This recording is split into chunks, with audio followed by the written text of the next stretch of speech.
முதல் வசனத்தை நாம் வாசிக்கலாம். கிறிஸ்து இயேசுவை கவனித்து பாருங்கள். மோசே இல்ல, போதும். கிறிஸ்து இயேசுவை கவனித்து பாருங்கள். நம்ம யாரை கவனிக்கணும்னு பைபிள் சொல்லுகிறது? பாஸ்டர் கிடையாது, கிறிஸ்து இயேசுவை கவனித்து பாருங்கள். நீங்கள் யாரை கவனித்து பார்க்கிறீர்கள்? உங்கள் பார்வை எங்க இருக்கிறது? நீங்க யார மாரல் உங்களுக்கு ரோலா வச்சிருக்கிறீங்க? யாரை பார்த்து நீங்க வாழ்றீங்க? உங்களுக்கு உதாரணம் யார்? யாரை போல வாழ விரும்புகிறீர்கள்? இப்படி இருந்தா நல்லா இருக்கும் அப்படின்னு நீங்க யோசிக்கிற நபர் யார் அப்படின்னு நம்ம ரொம்ப யோசிக்கணும். ஆண்டவர் பைபிள்ல சொல்லும்போது இந்த மூணாவது அதிகாரம் முதல் வசனத்தில் இப்படி இருக்க பரம அழைப்புக்கு பங்களவர்களாகிய பரிசுத்த சகோதரே, நாம் அறிக்கை பண்ணுகிற அப்போஸ்தலரும் பிரதான ஆசாரியருமாய் இருக்கிற கிறிஸ்து இயேசுவை கவனித்து பாருங்கள். பைபிள்ல கவனிச்சு பாருங்கன்னு அது ஒரு நாள் உங்களுக்கு நான் அந்த வார்த்தைகளை சொல்றேன். கவனித்து பாருங்கள்னு ஏகப்பட்ட இடத்துல சொல்லப்பட்டிருக்கு.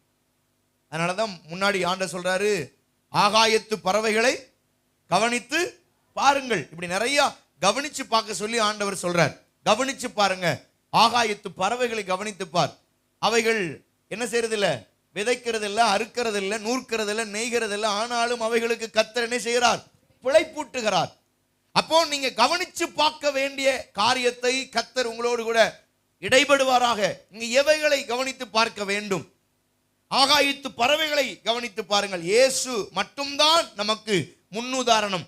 அவரை போல வாழ நாம் பிரயாசப்பட வேண்டும். எவன் ஒருவன் நான் இயேசுவை போல வாழ வேண்டும் என்று நீங்கள் விரும்புகிறீர்களோ, அந்த விருப்பம் வருகிற பொழுதெல்லாம் நம்முடைய வாழ்க்கையில சில நெருக்கடிகள், சில கஷ்டங்கள் வரும். எப்பொழுதெல்லாம் நீங்கள் அதிகம் ஜெபிக்கிறீர்களோ அப்பொழுதெல்லாம் அதிக போராட்டங்கள் உங்களுடைய வாழ்க்கையில வரும். அதிகமாக தேவனோடு நெருங்க நெருங்க பிசாசு நம்மை அங்கே ஒரு ஒரு ஒரு ஒரு அசைவுக்குள்ளே நம்மளை கொண்டு போவான். அதுதான் உண்மை என்பதை நீங்கள் மறந்து போக வேண்டாம். அதற்கு மறுத்து சொல்லவும் முடியாது.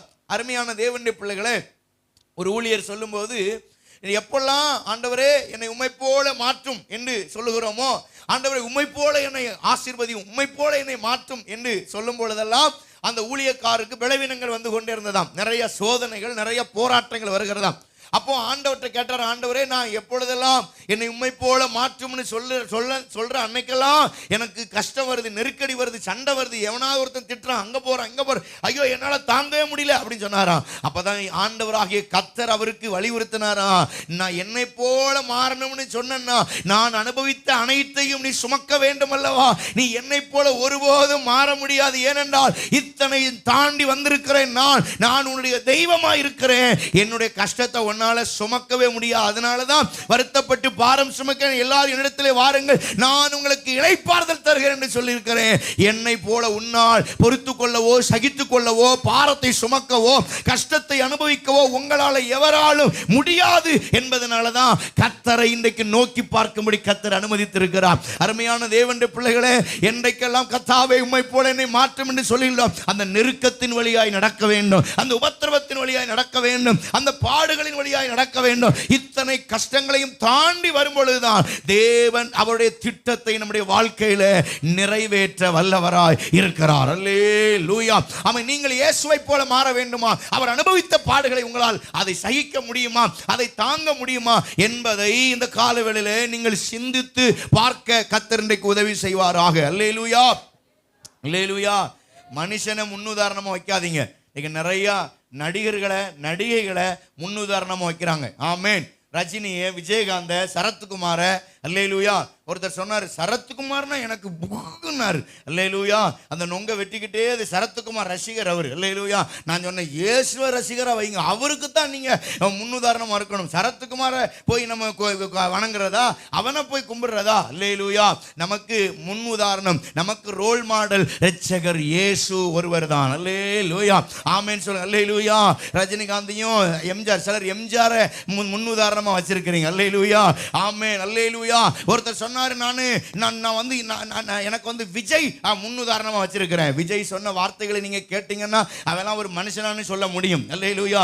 அரசியல் பேனர்கள் வைக்கும்போது அவர் சொல்லியிருக்கிறாரு, என்னுடைய பேனர்ல நான் கிறிஸ்டின்னு போடாதீங்க, என்னுடைய பேனர்ல குங்குமமும் திருநீரும் வச்சு தான் எனக்கு போஸ்டர், வால் போஸ்டர் அடிக்கணும். நான் கிறிஸ்தவன் அல்ல, நான் இந்து. எங்க அப்பாவும் அம்மாவும் கிறிஸ்தவனா இருந்து வாழ்ந்ததுல எல்லாம் நஷ்டம் பட்டேன். ஆனா என்னைக்கு அந்த இந்துவுக்கு போனனோ அதுக்கப்புறம் தான் நான் நல்லா இருக்கேன். எனக்கு கிறிஸ்தவம் பிடிக்காதுன்னு அவன் பகிரங்கமாக அறிக்கை விட்டிருக்கிறான். விசுவாசிகளே, அவன் துன்மார்க்கன், அவன் அயோக்கியன், அவன் ஆண்டவருக்கு பிரியமில்லாதவன். இந்த காலை ஆராதனைக்கு வந்திருக்கிற தேவ பிள்ளைகளே, அப்படிப்பட்டவர்கள் நம்முடைய முன்னுதாரணமாய், நம்ம ரோல் மாடலா இல்ல, நம்முடைய ஆண்டவர் இயேசு நமக்கு முன்னுதாரணமாய் இருக்கிறார். அல்லேலூயா. ஆமென். வேதம் சொல்லுகிறது, இயேசு இல்லை என்று மறுதலிக்கிற எவனும் அந்தி கிறிஸ்து என்று சொல்லப்பட்டிருக்கிறார். ரட்சிக்கப்பட்டவன் பின்மாற்றத்தில் போனா அவனுடைய வாழ்க்கை நிர்பந்தமான நிலைமை என்பதை நீங்கள் மறந்து போகாதிருங்கள். இயேசுவை முன்னுதாரணமாக வையுங்கள்.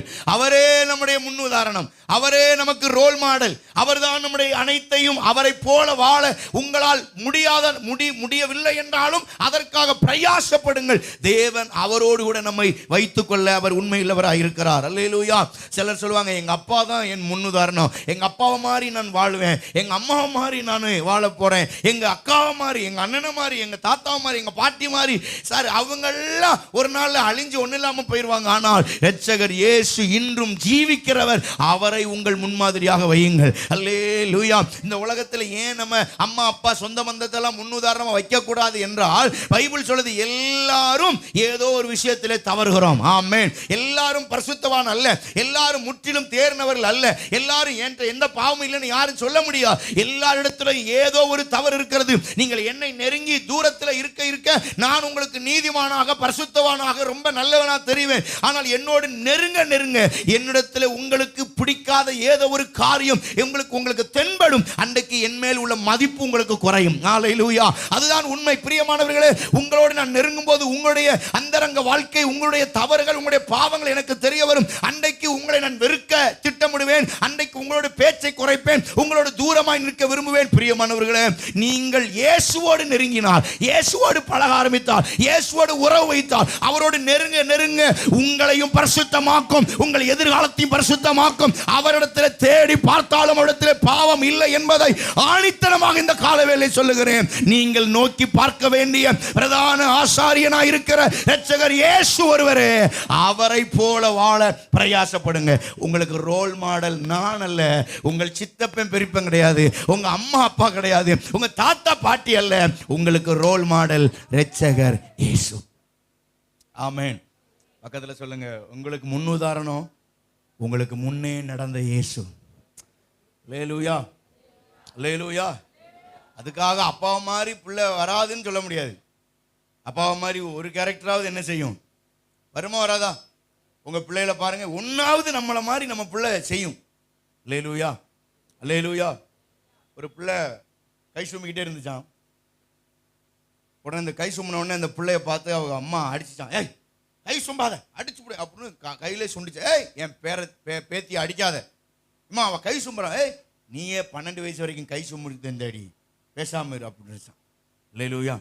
உடனே அந்த அம்மாவுக்கு அம்மா, அதாவது இந்த பாட்டி சொல்லித்தான், ஏய், ஏன் என் பேத்தி அடிக்க, அடுத்த பாட்டி எதுக்கு அடிக்கிறேன்னா, நீயே 20 வயசு வரைக்கும் கை சும்பின, இப்படியே கை சும்பி லாஸ்டா போனா ஏவாளில் போய் முடியுதான். ஏவாளும் சும்பிக்கிட்டு இருந்திருப்பாப்போம்.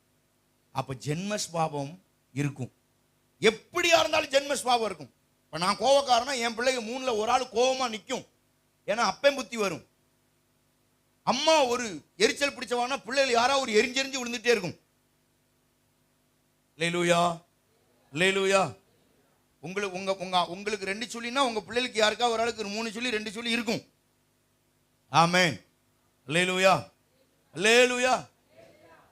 நம்ம பிள்ளைங்க ஏதாவது ஒரு சேட்டை பண்ணும்போது நமக்கு அந்த நாள் நெஞ்சிலே ஞாபகம், நாம செஞ்ச சேட்டெல்லாம் நம்ம பிள்ளை செய்வோம். ரைட், ஓகே, இது பாரு, என்ன நம்ம அன்னைக்கு செஞ்ச சேட்டை பாரு. எழுத்து பேசும்போது யோசிப்போம். பிள்ளைகள் நம்மளை எழுத்து பேசும்போது யோசிப்போம், அன்னைக்கு அப்பா அப்படிதான் பேசணும். ஜென்மஸ்பாவம் வரும். உங்களை மாதிரி உங்க பிள்ளைகள் ஒரு விஷயத்திலேயாவது அப்படி இருக்கும். அல்லேலூயா. அல்லேலூயா. ஏன் அப்படி சொல்றேன் அப்படின்னா, நம்ம எல்லாரும் பாவிகள். ஒருவேளை இன்னைக்கு நம்மளை பரிசுத்தமாக்கி இருக்க ரோமர் 1ஆம் அதிகாரம் 1வது வசனத்துல பரிசுத்தமாகும்படி அழைக்கப்பட்டவர்களாகிய நீங்கள்னு சொல்லியிருக்கு. நம்மள பரிசுத்தவான்கள். ஆனா ஒரு காலத்துல பாவிகளா இருந்தோம், அக்கிரமக்காரர்களா இருந்தோம். இன்னைக்கு கர்த்தர் நம்மளை பரிசுத்தமாக்கி இருக்கிறார். இன்றைக்கு நம்மளை தேர்ந்தவர்களாய் மாற்றிருக்கிறார். அப்ப இன்னைக்கு தேவன் நம்மளை வைத்த பரிசுத்த வாழ்க்கையில நாம் யாரை முன்னுதாரணமாக வைக்க வேண்டும்? ஆண்டவராகிய இயேசுவை, நம்முடைய மூத்த சகோதரன் பைபிள் சொல்லுது. இயேசு கிறிஸ்து யாரா? நம்முடைய மூத்த சகோதரர், நம்முடைய கூட பிறந்த சகோதரர். அவர்தான் நமக்கு அடையாளம், அவர்தான் நமக்கு முன்னுதாரணம், அவர்தான் நமக்கு எல்லாம். அவரை பார்த்து ஓடுவதற்கு பிரயாசப்படுங்க. பைபிள்ல நிறைய முன்னுதாரணங்களை எபிரேயர் 11ஆம் அதிகாரத்துல எல்லா பரிசுத்தவான்களெல்லாம் போட்டிருக்கு. ஸ்தேவானை போட்டிருக்கு. வரிசையா நிறைய பரிசுத்தவான்களை, யோபுல இருந்து நிறைய, எலியா, யோபு, ஏனோக்கு, வரிசையா நோவா, எல்லாரையும் சொல்லியிருக்கு. இவர்களை எல்லாம் முன்னுதாரணமாய் நம்மளால வைக்க முடியாது. ஏன்னா அவர்கள் எல்லாரும் தவறு செய்தார்கள். இயேசு ஒருவரே தவறு செய்யாதவர். ஆமென், அல்லேலூயா. குறையில்லாத மனுஷன் ஒரு ஆளை கூப்பிட்டு காமிங்க, இவர் எந்த மிஸ்டேக்கும் விட்ட கிடையாது, இவரை கூப்பிட்டு காமிங்க, ஒரு ஆளை காமிங்க, நான் அவருக்கு பதில் சொல்றேன். அல்லேலூயா, ஆமென். இன்க்ளூடிங் மீ, என்னையும் சேர்த்து. குறை உள்ளவன், எல்லாரும் குறை உள்ளவர்கள். நிறைவை நோக்கி பிரயாணம் பண்ணுகிறோம். நிறைவை நோக்கி நாம் பிரயாணம் பண்ணி போயிட்டே இருக்கிறோம். பாதையில நிறைய பிரச்சனை வரும், அதெல்லாம் பார்க்காதீங்க, நீங்க போயிட்டே இருங்க. பிசாசு நீங்கள் குற்றவாளி என்று ஒரு புள்ளி வைத்து அதுல வட்டம் போட்டு 100% அப்படின்னு, எல்லாரும் பள்ளியத்துக்கு போயிருக்கீங்கன்னு நினைக்கிறேன். டீச்சர் மாதிரி இருக்கிறீங்க. கொஸ்டின் பேப்பர் ஆன்சர் சீட்டு திருத்தும் போது திருத்தி முடிச்சுட்டு என்ன செய்வீங்க? கீழே 100 போட்டு கோடு போட்டு மேலே இவன் எடுத்த மார்க்கை போட்டு ஒரு ரவுண்டு போடுவோம். ஆமென், அல்லேலூயா. இல்லைன்னா ரவுண்டு போடட்டா 60 மார்க்குன்னா 60ன்னு போட்டு இப்படி சதவீதமா அது என்ன அது போடும். அல்லேலூயா. பிசாசு நம்மளை வாழ்க்கையை இவன் 100க்கும் பிரயோஜனம், இவன் பாவின்னு ரவுண்டு போட்டு 100க்கு 100 போட்டாலும் கர்த்தர் அவரை அழிப்பார். அதை அழிச்சு இது என் பிள்ளைன்னு முத்திர குத்திர கர்த்தர் நம்முடைய ஆண்டவர். பென்சில் இருக்குது, எல்லார் வீட்லையும் பென்சில் பிள்ளைகளுக்கு வாங்கி கொடுத்துருப்போம். பென்சில் முன்னாடி எழுதும், பின்னாடி சத்தமா சொல்லுங்க. பென்சில் முன்னாடி எழுதும், பின்னாடி சுனேஷ் சொல்லு என்ன செய்யும்? அழிக்கும். அழிக்கவும் பென்சிலால் முடியும், அதை எழுதவும் முடியும். நான் சொல்றேன், கர்த்தராகிய ஆண்டவர் அவர் நம்முடைய வாழ்க்கையின் எழுத்தை அழிக்கவும் முடியும், அதை திரும்ப எழுதவும் முடியும். முடியாது என்பது ஒன்றும் கிடையாது. என் தேவன் உலகம் என்னை குறித்து பாவி என்று எழுதி அது அங்கீகாரம் கொடுக்கலாம். ஆனால் கர்த்தருடைய பென்சில்ல, கர்த்தருடைய எழுத்தாணில பின்னாடி அழிக்கிற சக்தி இருக்கிறது. நீ எந்த இங்க வச்சு எழுதினாலும் அதை அழிக்க முடியும். இயேசுவின் இரத்தத்தால் அவைகளை அழித்து என் பிள்ளை நீதிமான் என்கிற முத்திரை குத்துகிற ஒரு பரம தகப்பன் நம்முடைய ஆண்டவராய் இருக்கிறார். அவரை போல நம்மளை நேசிக்க ஒருவரும் இல்லை. அதனாலதான் சொல்றேன், அவரை முன்னுதாரணமாய் வையுங்கள். அவரை பார்த்து நடந்து வாருங்கள். அவர் செய்தவைகளை செய்ய பிரயாசப்படுங்கள். அவர் போன வழியில நீங்களும் போக பிரயாசப்படுங்கள். அவர் என்னென்ன செய்தாரோ அதுபோல நீங்கள் செய்வதற்கு கர்த்தர் உங்களுக்கு திராணியையும் அவன் ஆற்றலையும் சக்தியையும் கர்த்தர் இந்த காலவெளியில உங்களுக்கு தருவாராக. ஆமென், அல்லேலூயா, அல்லேலூயா. பிலிப்பியர் 2ஆம் அதிகாரம் 5வது வசனம் பாருங்க. பிலிப்பியர் 2:5 வாசிங்க யாராவது.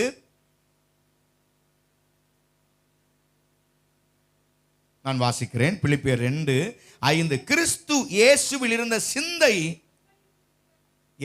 யாரை முன்னுதாரணமா வைக்கணும்? இயேசுவை. அப்ப என்ன இருக்கணும்?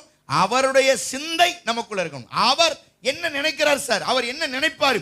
அவர் நினைப்பதை நாம் நினைப்பதற்கு முயற்சி செய்யுங்க. ஆமென், அல்லேலூயா, அல்லேலூயா. அவர் என்னென்ன நினைப்பார்? இன்னைக்கு வேகமாய் ஒரு நிறையா காரியம் இருக்குது. வேகமாக ஒரு 11 காரியம் உங்களுக்கு சொல்கிறேன். ஐயோ, ஒரு 10 நாள் 5 நாளே 2 மணி நேரம் பேசுவார். இவர் வேற 10 11ன்றாரு. இனி எங்கே போய் முடியும்னு நினைக்காதீங்க, முடிச்சிடும். அல்லேலூயா, அல்லேலூயா.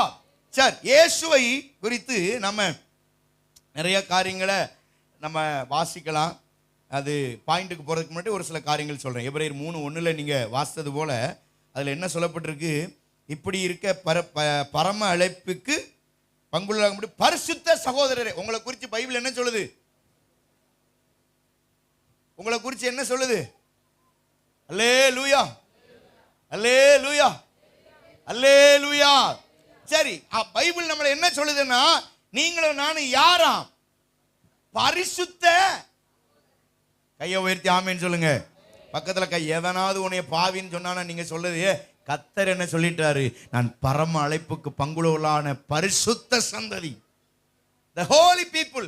பரிசுத்த மனிதர்கள் சந்ததி, the holy generation, பரிசுத்த சந்ததி. நான் என்ன பாவின்னு சொல்ல யாருக்குமே உரிமை இல்லை, யாருக்குமே உரிமை இல்லை. இயேசுவிடத்தில் வந்த யாரையாவது பார்த்து இயேசு நீ பாவின்னு ஒருத்தரை சொல்லியிருந்தா நீங்க பைபிள்ல ஒரு வசனத்தை எடுத்துக்காமீங்க. ஒரு நபரை நீ பாவின்னு சொல்லியிருக்காரா பாருங்க.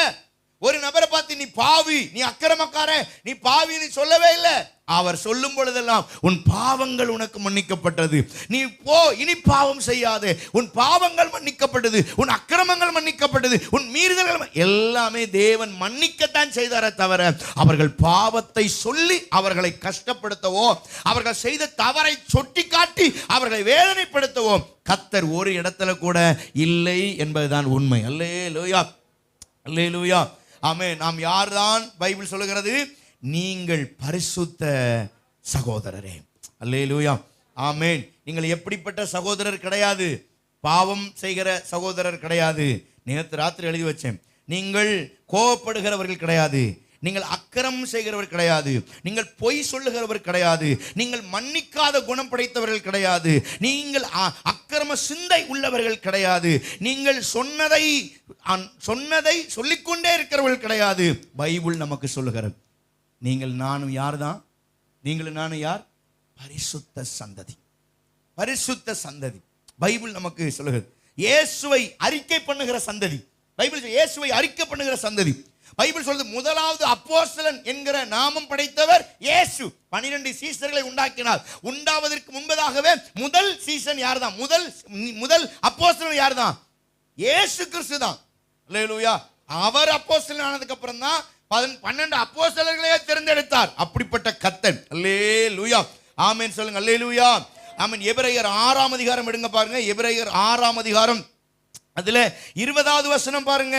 நமக்கு முன்னோடினவராகிய இயேசு மெல்கிசேதேக்கின் முறைமையின்படி நித்திய பிரதான ஆசாரியராய் நமக்காக அந்த திரைக்குள் பிரவேசித்திருக்கிறார். நாம பிரவேசிக்கிறதுக்கு முன்பதாகவே கர்த்தர் நமக்கு முன்னே திரைக்குள் பிரவேசித்திருக்கிறார். உங்களுக்கு தீர்க்க தரிசனமாய் சொல்ல வேண்டுமானால் ஜூலை மாதத்திலே உங்களுக்கு வர வேண்டிய பிரச்சனைகள், போராட்டங்கள், நஷ்டங்கள், விபத்துக்கள் எல்லாவற்றையும் சத்துரு ஜூலை மாதம் 1, 2, 4, 5, 6, 30, 31 நாட்களிலே வைத்திருந்தால் நீங்கள் கவலைப்பட வேண்டிய அவசியம் இல்லை. ஏனென்றால் எனக்கு முன்னே என் ஆண்டவராகிய கர்த்தர் அந்த ஜூலை மாதத்துக்குள்ளே பிரவேசித்திருக்கிறார். திரைக்குள்ளே அவர் பிரவேசித்திருக்கிறார். எத்தனை சோதனைகள் வந்தாலும் அவரை தாண்டி தான் என்னை தொட முடியும். விபத்து அவரை தொட்டால் என்னை தொட முடியும். அவன் நாச மோசங்கள் அவரை தொட்டு தான் என்னை தொட முடியும். பைபிள் சொல்லுகிறது உன்னை தொடுகிறவன் கண்மணி தொடுகிறார். ஜூலை மாதம் என்பது கர்த்தர் பிரவேசித்த மாதம். எனக்கு முன்னே என்னுடைய மூத்த சகோதரனாகிய என் தேவனாகிய கர்த்தர் அந்த ஜூலை மாதத்துக்குள்ளே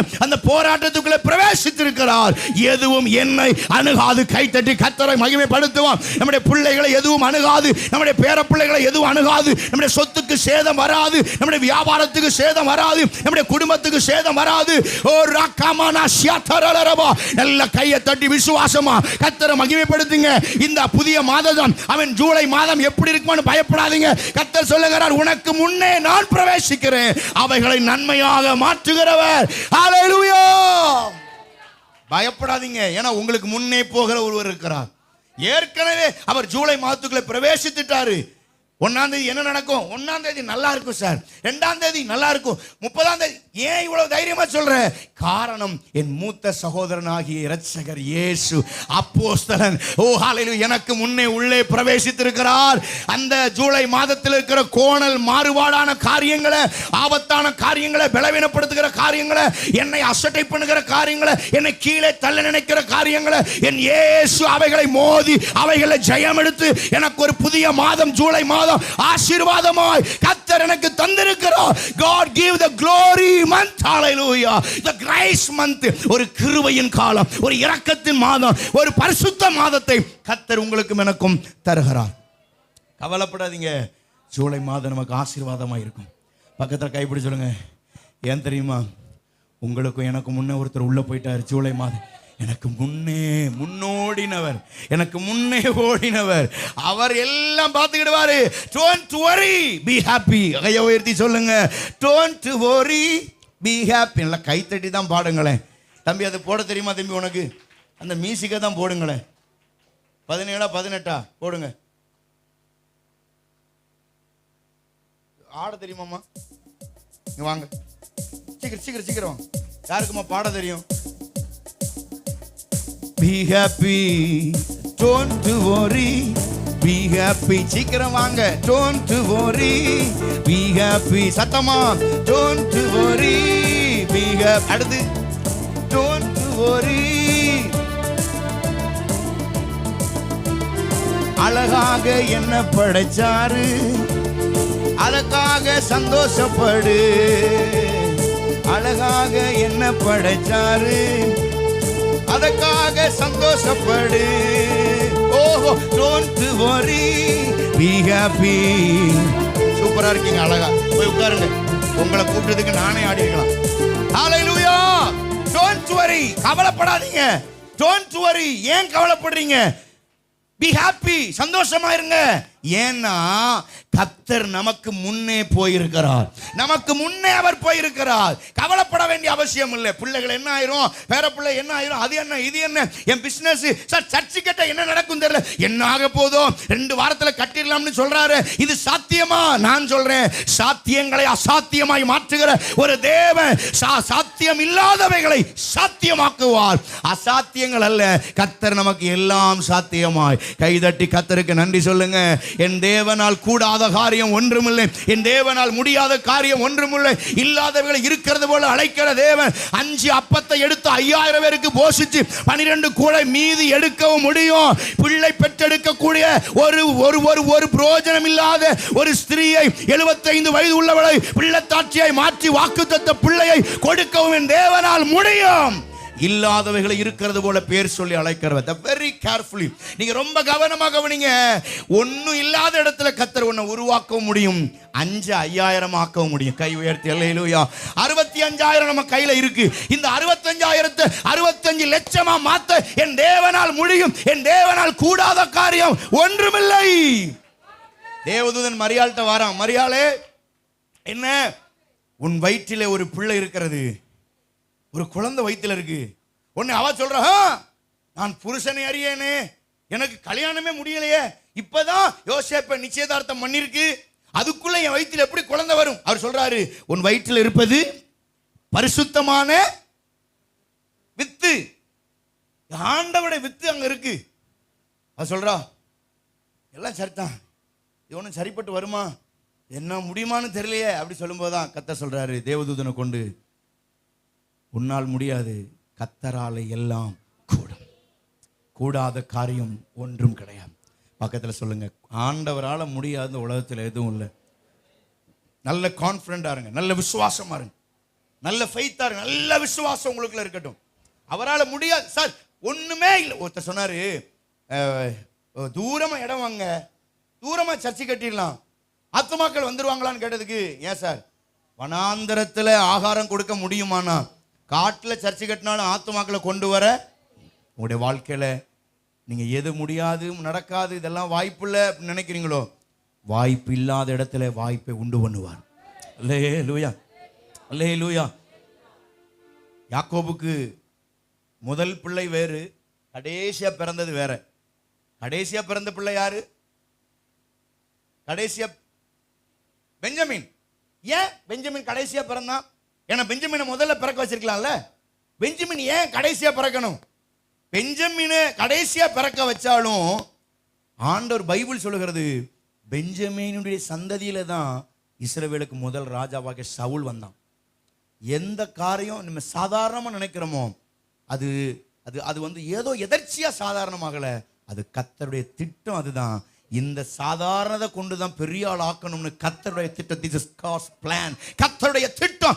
எவனை கர்த்தர் ஒரு சோத்திரம் ஒதுக்க வைக்கப்படுகிறாரோ, எவன் ஒதுங்கி நிற்கிறானோ, அவனை கொண்டே கர்த்தர் பெரிய காரியங்களை செய்ய தேவ திட்டமாய் இருக்கும். சில நேரங்களில் நாம் வடிக்கிற கண்ணீர் எல்லாம் அற்பமாய் தெரியலாம். ஒதுக்கப்பட்டு தனிமையில துரத்தப்பட்டு ஒதுங்கி ஓரமாய் நிற்கிற நிலைமைகள் ஒருவேளை நம்முடைய வாழ்க்கையில வரலாம். ஏன் ஏன் என்று நீங்கள் கேள்வி கேட்கலாம். வேதம் சொல்லுகிறது, உன்னை ஒதுக்கப்பட்டது, உன்னை தூரை தள்ளப்பட்டது, நீ தனிமையாக்கப்பட்டது சும்மா அல்ல. ஒரு நாள் உன் குடும்பத்தில் ஒரு ராஜாவை எழுப்புவது தேவ திட்டம். It is God's plan. கர்த்தருடைய திட்டமாக இருக்கிறது. ஆமென். அப்பாவை கூப்பிடுறாங்க, வா, உன் பிள்ளைகள் எத்தனை பேர் தானான்னு கேட்கிறான். சாமுவேல் தீர்க்கதரிசி. அவ்வளவுதான் அப்படின்னு சொல்லல. இன்னும் ஒருவன் இருக்கிறான், எங்கே? அவன் ஆடு மேய்த்து கொண்டிருக்கிறான். நினைச்சீங்களா ஆடு மேய்க்கிறவன் ராஜாவான்னு? தேவ திட்டம். வாட்ட சாட்டமா 7 பேர் நிற்கான், 7 பேர் வாட்ட சாட்டமா இருக்கான். அதெல்லாம் தேவனுக்கு தேவையில்லை. இன்னொருத்தன் யாராவது இருக்கானான்னு கேட்க, வேற யாராவது பிள்ளை இருக்கா? இன்னும் ஒரு பிள்ளை இருக்கிறது, அவன் வனாந்திரத்தில் ஆடுகளுமே, அவன் வராம சாப்பிட மாட்டேன்னு சாமுவேல் சொல்றான். உங்களை வீட்டில் எல்லாரிலும் ஒதுக்கப்பட்டு ஆடு மேய்க்கிற போ தூ அப்படின்னு உங்களை ரொம்ப அற்பமா எல்லாரும் ஒதுக்கிட்டாங்களா? Don't worry. ஆண்டவர் சொல்றாரு, அந்த ஒன்றை எடுத்து தான் லட்சங்களுக்கு பயன்படுத்துவார். இந்த ஒன்று தான் பலரை ஆசீர்வதிக்கும். இந்த ஒன்று தான் பலரை ஆசீர்வதிக்கும். ஒரு விபச்சார ஸ்திரியை பிடிச்சிட்டு வந்து அவள் அந்த கிணத்தங்கரையில் வந்தப்ப இயேசுவை அவள் ஏற்றுக்கொண்ட போது எத்தனை கிராமங்களுக்கு சுவிசேஷம் சொன்னாலாம்? 10 கிராமங்களில் போய் சுவிசேஷம் சொன்னாங்க. ஒரே ஒரு வேசியை கொண்டு 10 கிராமங்களை தேவனால் சந்திக்க வைக்க முடியுமானால் உங்களையும் என்னையும் கொண்டு தேசங்களுக்கு ஆசீர்வாதம். ஒதுக்கப்பட்டவர்களை எடுத்து தான் உயர்த்துவார். தாவீது வந்தான், ஒரே ஆட்டு வாடை, என்னப்பா நான் ஆடு மேய்ச்சிட்டு வரேன். Right, okay. அவனை ராஜாவை அபிஷேகம் பண்ணி விட்டுட்டு போயிடுறாப்புல. உடனே ராஜாவானாரா? இல்லை. திடீர்னு அரண்மனையிலேருந்து ஒரு செய்தி வருது. என்ன வருது? ராஜாவுக்கு ஒன்றும் முடியல, உடனே நீ வந்து கீத வாத்தியத்தை வாசிக்கணும்னு சொல்லி அறிவிப்பு வருது. அப்பமும் ராஜா வாக்குனாரா? இல்லை, வேலைக்காரனாக தான் போகிறான். சில நேரங்களில் நம்முடைய ஜீவியத்தில் ஒதுக்கப்பட்டு தள்ளப்பட்டு நம்ம எல்லாராலும் புறக்கணிக்கப்பட்டு இருக்கலாம். ஆனால் தேவன் சொல்லுகிறார், புறக்கணிக்கப்பட்டவனை தான் கர்த்தர் உயர்த்துவார். அறிவாளிய அறிவில சிறந்தவனாய் முதலிடத்தை வைப்பது எந்த மனிதனாலும் முடியும். முட்டாள அறிவாளி ஆக்குறது தான் கஷ்டம். பணக்காரனை எடுத்து உலக பணக்காரனா ஆக்கலாம், பெரிய கோடீஸ்வரன் சார், இந்தியாவிலே பெரிய ஆள் ஆக்கிடலாம். ஆனா பிச்சைக்காரனை கொண்டு போய் உலக பணக்காரல ஒருவன் ஆக்க முடியுமா? அதுதான் கஷ்டம். அதுதான் கர்த்தர் செய்வார். ஒதுக்கப்பட்டவனை தான் உயர்த்தி கோபுரத்தில் கொண்டு போய் வைக்கிற கர்த்தர் நம்முடைய ஆண்டவர். நம்புறீங்களா? எத்தனை பேர் நம்புறீங்க? நமக்கு முன்னே போனவர் நம்முடைய ஆண்டவர். ஹல்லேலூயா. நமக்கு முன்னே போனவர். சார், இது நம்முடைய ஆண்டவராகிய கர்த்தரை எவைகளை எல்லாம் நாம் நோக்கி பார்க்க வேண்டும், நாம் எவைகளை எல்லாம் அவரிடத்திலிருந்து கற்றுக்கொள்ள வேண்டும். 2 தீமோத்தேயுவின் புஸ்தகம் 2ஆம் அதிகாரம், அடிக்கடி வாசிக்கிற வசனம், எல்லாருக்கும் தெரியும் நினைக்கிறேன், எனக்கு ரொம்ப பிடிச்ச வசனம். 2 தீமோத்தேயு 2ஆம் அதிகாரம் 13. நாம் உண்மை இல்லாதவர்களாயிருந்தாலும் அவர் உண்மை உள்ளவராயிருக்கிறார். இதை தான் நோக்கி பார்க்கணும். நாம் எதை நோக்கி பார்க்க வேண்டும்? நாம் உண்மை இல்லாதிருந்தும் அவர் உண்மை உள்ளவராயிருக்கிறார். அவர் உண்மை உள்ளவர். இன்னைக்கு நாம எதை நோக்கி பார்க்க வேண்டும்? அவருடைய உண்மையை பார்த்து நான் உண்மையாய் வாழ வேண்டும் என்கிற திட்டத்தை வகுக்க வேண்டும். இங்க எத்தனை பேர் நான் உண்மையா இருக்கிறேன் ஆண்டவருக்கு சொல்றேன்? கை வைத்துங்க. நான் ஆண்டவருக்கு உண்மையா இருக்கிறேன். பொய் சொன்னா புடனிலே விழுந்துரும். அல்லேலூயா. ஆண்டவருக்கு நேற்று செமினி கணேசன் படம் பார்த்துட்டு உண்மையா இருக்கேன்னு கை தூக்குறீரு. அல்லேலூயா. நேற்று ஒரு வீட்டுக்காக விசிட்டிங் போன வீடெல்லாம் சினிமா, கோவம்னாலும் கோவம். அல்லேலூயா. ரட்சிக்கப்பட்ட தேவ பிள்ளைகள் வீட்டில் சினிமா. அல்லேலூயா. ஒரு நாள் சினிமா பார்க்கலாமா பார்க்கப்படாதே ஒரு நாள் பேசணும் போல. அல்லேலூயா. ஆமேன். போன வாரம் தகப்பன் யார் அப்படின்னு பேசினேன். அல்லேலூயா. பிள்ளைகள் எப்படி இருக்கணும்னு பேசினேன், தகப்பன் எப்படி இருக்கணும்னு பேசல. ஒரு பையன் சொன்னான், எல்லாமே எங்களை சொன்னீங்களே, அப்பாவும் அம்மாவும் எப்படி இருக்குன்னு நினைக்க சொன்னீங்களா, அடுத்த வாரம் வாரேன். அல்லேலூயா. அல்லேலூயா சொல்லுங்க. அல்லேலூயா. அப்பா எப்படி இருக்கணும் பேசணுமா இல்லையா? ஆமேன். பிள்ளைகளெல்லாம் கரிச்சு கொட்டி அதுகளை உடைச்சி நொறுக்கியாச்சு. இப்போ பிள்ளைகளெல்லாம் பாவி ஆயிட்டோம், அப்பா எல்லாம் பரிசுத்தம் ஆயிட்டார், பெரிய சண்டியர் மாதிரி. அல்லேலூயா. ஆமேன். பெற்றோரும் கொஞ்சம் பிரச்சனை இருக்கு. பெற்றோரும் என்ன செய்யணும்னு நம்ம வசனங்களை எடுத்து பெற்றோருக்கு உண்டானவைகளை நம்ம என்ன செய்யணும்? பேச வேண்டும். அல்லேலூயா. அப்ப உண்மை உள்ளவனாய் வாழ வேண்டும். கர்த்தர் உண்மை உள்ளவர். அவர் எப்படிப்பட்ட உண்மை உள்ளவரா? நாம் உண்மை இல்லாதிருந்தும் அவர் நம்முடைய விஷயத்தில் உண்மை உள்ளவராக இருக்கிறார். நாம சில நேரங்களில் உண்மை இல்லாம போயிடுறோம். சில நேரங்களில் தேவனுக்கு பிரியமில்லாத வாழ்க்கை வாழ்ந்துடுறோம். தேவனை கனம நாம போயிடுறோம். ஆனா வேதம் சொல்லுகிறது, நாம் அவரிடத்துல உண்மை இல்லைன்னா கூட அவர் நம்முடைய விஷயத்துல, உங்க விஷயத்துல உண்மையா இருக்கிறார். அல்லேலூயா. அல்லேலூயா. அழைச்சிட்டாருன்னா உண்மையா இருப்பாரு. உங்கள்கிட்ட ஒரு வார்த்தை சொல்லிட்டாருன்னா உண்மையா இருப்பாரு. கர்த்தர் சொல்றாரு, உன்னை பெரிய ஒரு காரியத்தை சொல்லி இது மாதிரி உன்னை ஆக்குவேன்னு சொல்றாரு. நடக்கல அப்படின்னு நினைக்காதீங்க. அவர் வாக்கு மாறவே மாட்டாரு. அது நடக்கும், அது நடக்கும். அதுல எந்த ஒரு மாற்று கருத்தும் கிடையாது. அவர் உண்மை உள்ளவர்.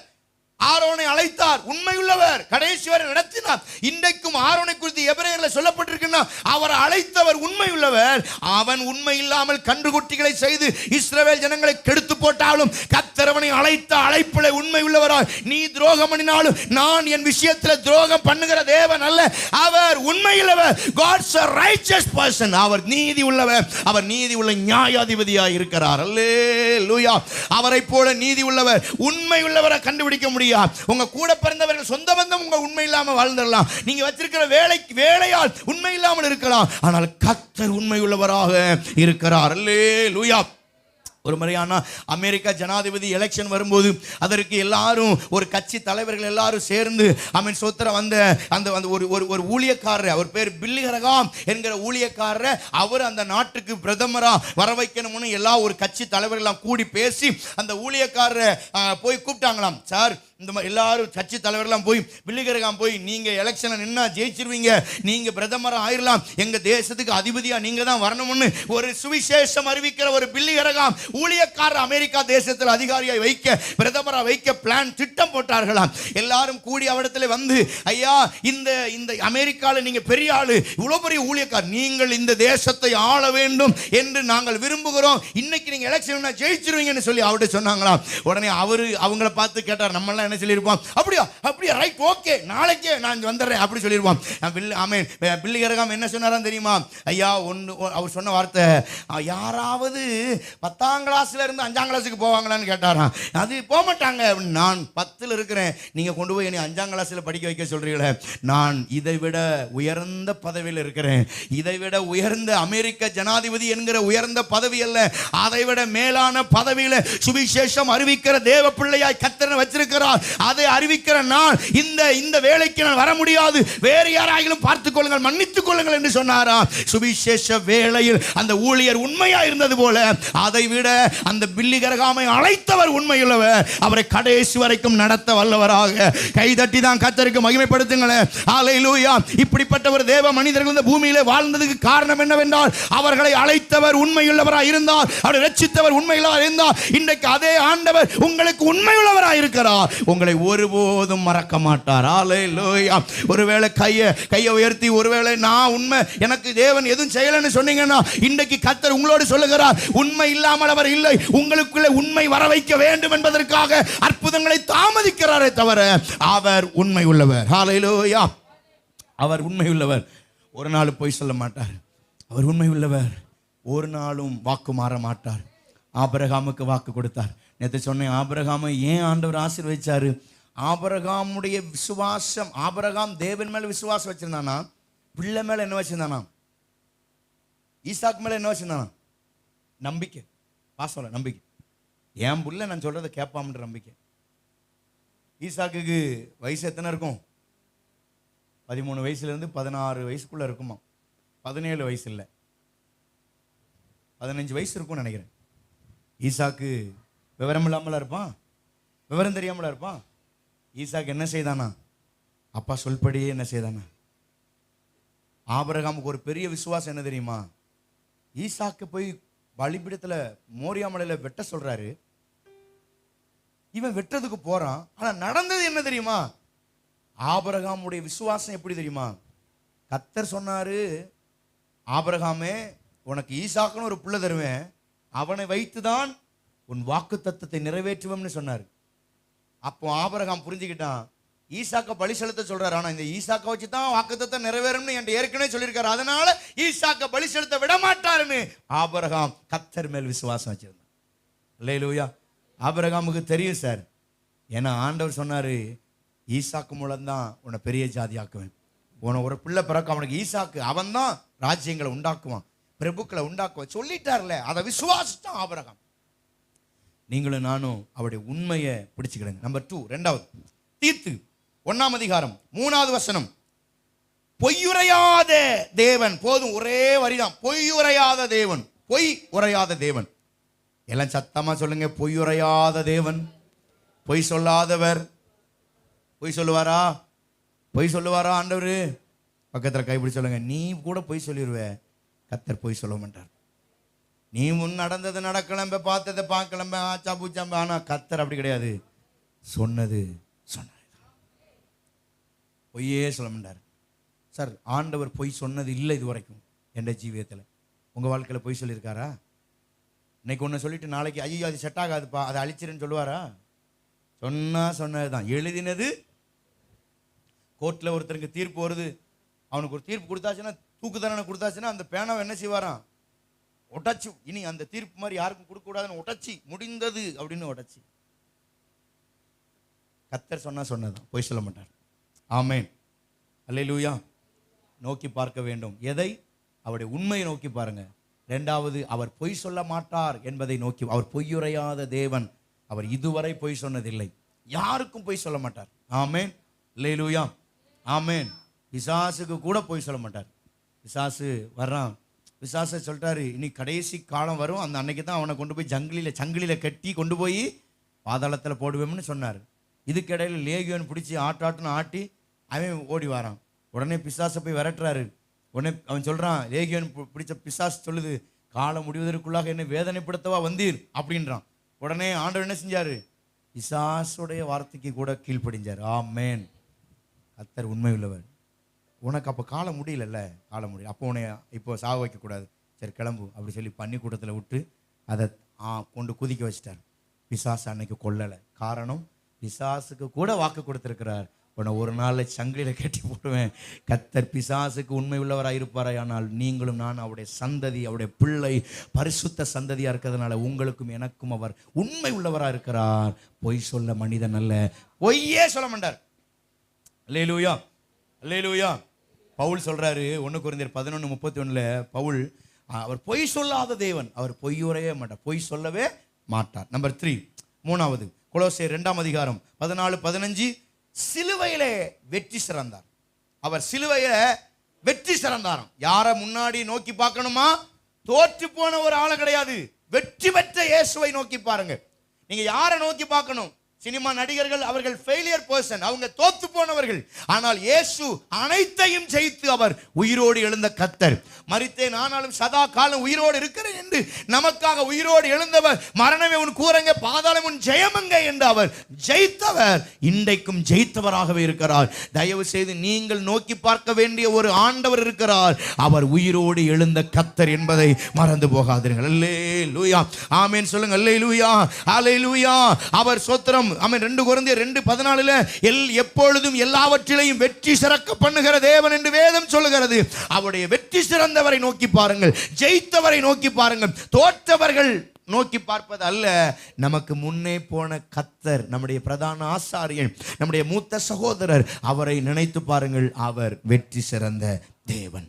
4வது எபேசியர் 4:32, ஒருவரை ஒருவர் மன்னிக்க வேண்டும் என்று சொன்ன அந்த இயேசுவை நோக்கி பாருங்க. ஆமென். ஒருவர் பக்கத்துல கைப்பிடி சொல்லுங்க. ஒருவர் பக்கத்துல கைப்பிடி. ஒருவர் மன்னிக்கணும், மன்னிச்சரணும். அல்லேலூயா.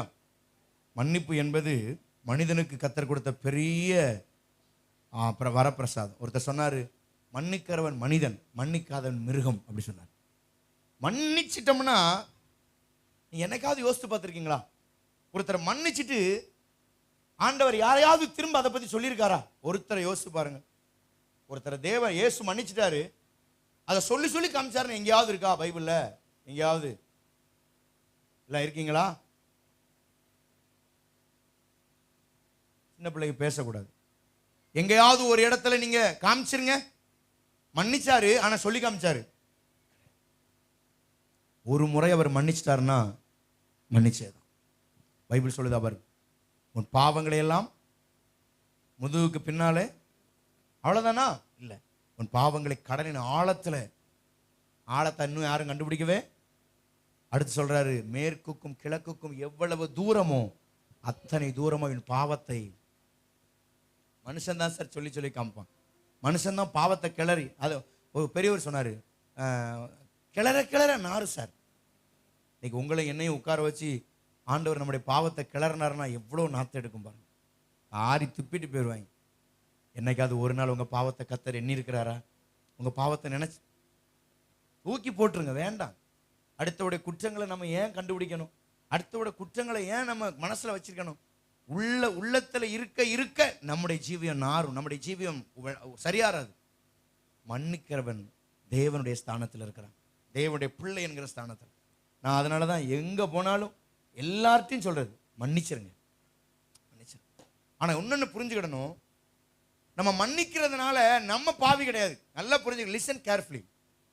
இப்ப அருள் நம்பி ஐயாவுக்கு எனக்கும் சண்டை, தப்பு அவர் மேல. நான் போய் ஐயா என்கிட்ட பேசுங்க, மன்னிச்சுக்கிடுங்க அப்படின்றேன், அதனால நான் பாவியா? மன்னிப்பு கேட்கிற எவனும் பாவி அல்ல, மன்னிக்காதவன் எவனும் நீதிமான் அல்ல. மன்னிப்பு ஏன் நம்ம கேட்கிறோம் தெரியுமா? இப்போ சிஸ்டர் எனக்கு சண்டைன்னா ஏன் நான் போய் வழிய மன்னிப்பு கேட்கிறேன் தெரியுமா? நீங்களும் நானும் தேவனுடைய பிள்ளை, என்னுடைய சகோதரி. உங்களுக்கு எனக்கு சண்டை இருந்தா உலகம் நல்லா இருக்காது. சண்டை போட்டு பரலோகம் போகணுமே சார். நான் ஒண்ணு சொல்றேன், சண்டை போட்டுட்டு நீங்க பேசாம உங்க அம்மா கூட பேசாம இருந்தாலும் உங்க பரலோகத்துக்கு நோ வாய்ப்பு. வாய்ப்பு இல்ல ராஜா. பெத்த தாய் கூட நீங்க சண்டை போட்டு பேசலன்னா பரலோகம் போக முடியாது. நீங்க அதை எப்படி சார்? அதான் உண்மை. ரட்சிக்கப்பட்டிருக்கிறேன், அபிஷேகம் பெற்றிருக்கேன், இதுக்கு மேல என்ன வேணும்? அபிஷேகம் பெற்றவன் ரட்சிக்கப்பட்டவன் பேசாம இருக்க மாட்டான், எல்லாரோடும். என்ன என் கேரக்டர் என்ன தெரியுமா? அடிச்சுட்டு சோறு கொடுத்தாலும் திம்பேன். இல்லையா? என்னை அடி அடிச்சுட்டு நீலாம் மனுஷனடா போட லூஸ் போட அப்படி சொல்லிட்டு சாப்பிடுவேன். வா பிரியாணி வச்சிருக்கேன் சாப்பிடு, சந்தோஷமா 2 சாப்பிட்டுட்டு வீட்டுக்கு கொஞ்சம் கொடுங்கன்னு கேட்பேன். அல்லேலூயா, ஆமென். இந்த கேரக்டர் தான் காட்ஸ் நேச்சர், கடவுளுடைய குணாதிசயம். இருக்கா உங்கள்கிட்ட? அன்பு இருக்கா? அல்லேலூயா. மன்னிச்சிருங்க. சில குடும்பங்களை பார்த்தா 10 வருஷம் மகள்கிட்ட பேசாம இருந்த ஆட்கள், 8 வருஷம் அண்ணன்ட்ட பேசல, தங்கச்சிட்ட பேசல, அப்பாட்ட பேசாத பிள்ளைகள். அல்லேலூயா. பொண்டாட்டிட்ட பேசாத பிள்ளைகள், பொண்டாட்டிட்ட புருஷன் பேசல பல வருஷமா. தெரியும் எனக்கு. நான் சொல்றேன், பைபிள் அதை சொல்ல. அப்படிப்பட்டவங்களுக்கு பரலோகம் இல்லை சார். தேவனுக்கு கீழ்ப்படிஞ்சு வாழுங்க. எதை நோக்கி பார்க்கணும்? எதையோ நோக்கி பார்க்காதீங்க. நீங்கள் நோக்கி பார்க்க வேண்டியது கர்த்தர் நமக்கு கொடுத்த வார்த்தையை நோக்கி பாருங்க. ஒருவரை ஒருவர் மன்னிச்சிருங்க. ஆமென். ஒருவர் மன்னிச்சிருங்க. இப்ப யாராவது இங்க மன்னிக்காம யாராவது இருக்கீங்களா? யாராவது இருக்கலாம்? மன்னிச்சிருங்க. ஆமென். யாரா இருந்தாலும் மன்னிச்சிருங்க. எப்படிப்பட்டவர்களா இருந்தாலும் மன்னிச்சிருங்க. எப்படிப்பட்ட சூழ்நிலை இருந்தாலும் மன்னிச்சிருங்க. பைபிள் சொல்லுது, மன்னிக்கவே முடியாது சார், அந்த பாவத்தை கூட மன்னிச்சிருங்க. ஆமென். அல்லேலூயா. உண்மைதானே தம்பி? மன்னிச்சிடலாம்ல. எல்லாம் அப்பா மன்னிங்க, அண்ணனை மன்னிங்க, தம்பியை மன்னிங்க, தங்கை எல்லாத்தையும் மன்னிச்சிருங்க. கர்த்தர் நம்மோடு கூட இருக்கிறார். அவருடைய குணாதிசயம் தான் அது. இயேசுவை போல மன்னிக்க கற்றுக்கொள்ளுங்கள். அல்லேலூயா. இயேசுவை காட்டி கொடுத்தவன மன்னிச்சாரு. இயேசு கிறிஸ்துவை சிலுவையில் அடிச்சவன மன்னிச்சாரு. சிலுவையில் தொங்கும் போது கல்லனை மன்னிச்சாரு. அல்லேலூயா, ஆமென். மிச்சம் நீங்க கவனிங்க, நீங்க வசனம் தான் கேட்கணும், அங்க நோண்டிட்டு இருக்கக்கூடாது. கர்த்தர் மன்னிச்சார். இயேசு கிறிஸ்துவ சிலுவையில் அடிச்சா எல்லாரையும் அவர் எப்படி ஜெபம் பண்ணாரு? பிதாவே, தாங்கள் செய்கிறது என்னதென்று அறியாமல் இவர்களை மன்னியும். யாரை மன்னிக்க சொன்னாரு? சோத்தை புடுங்கி தின்னவனையா? பிள்ளைய அடிச்சுட்டான் ஒருத்தன் அவனையா? என் காசை புடுங்கிட்டான் அதே திருடனவன் கொலை செஞ்சவன மன்னிச்சாரு? இல்ல. உலகத்துக்கு இரட்சகராய் இருக்கிற இயேசுவை சிலுவையில் அடிக்க ஒப்பு கொடுக்கப்பட்டவனை மன்னித்தார். கன்னத்தில் அடிச்சவனும் காரி துப்பனவனை மன்னிச்சார். சார் இயேசுவே அப்படி மன்னிக்க, நீங்க அவ்வளவு பெரிய ஆளா? நீங்க என்ன அவ்வளவு பெரிய ஆளா? சார் இயேசுவே மன்னிச்சாருன்னா நீங்க எவ்வளவு மன்னிக்கணும் தெரியுமா? உண்மையா நான் சொல்றது, நான் எல்லாத்துட்டையும் சொல்லேன் அப்படிதான். எனக்கு அவனால மன்னிக்க முடியாதுன்னா அப்ப நீங்க அவ்வளவு பெரிய ஆளா சார்? இயேசுவோட பெரிய ஆளா?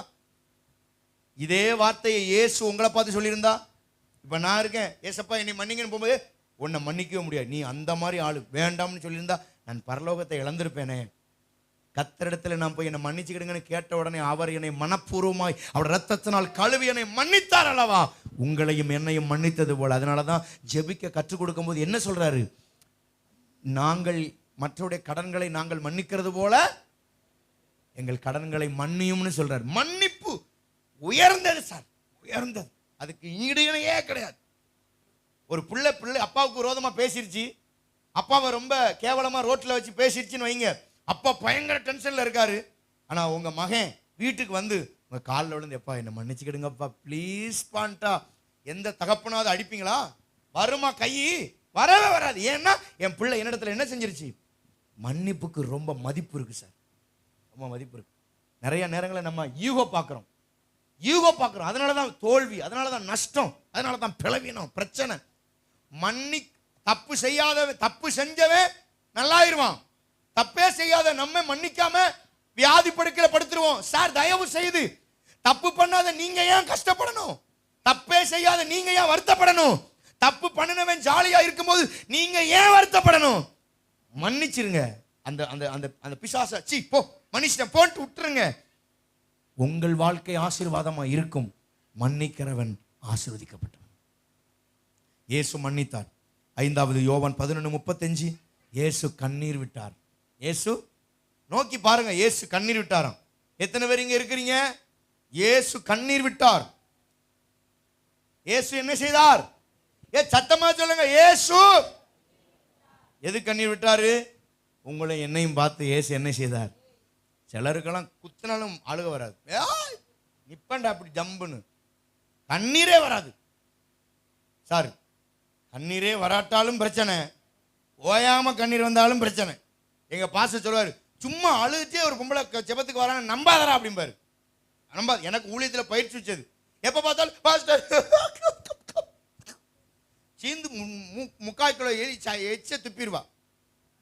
எப்ப பார்த்தாலும் அழுதுகிட்டே, அழுமூஞ்சி வந்தாலே அழுமூஞ்சி.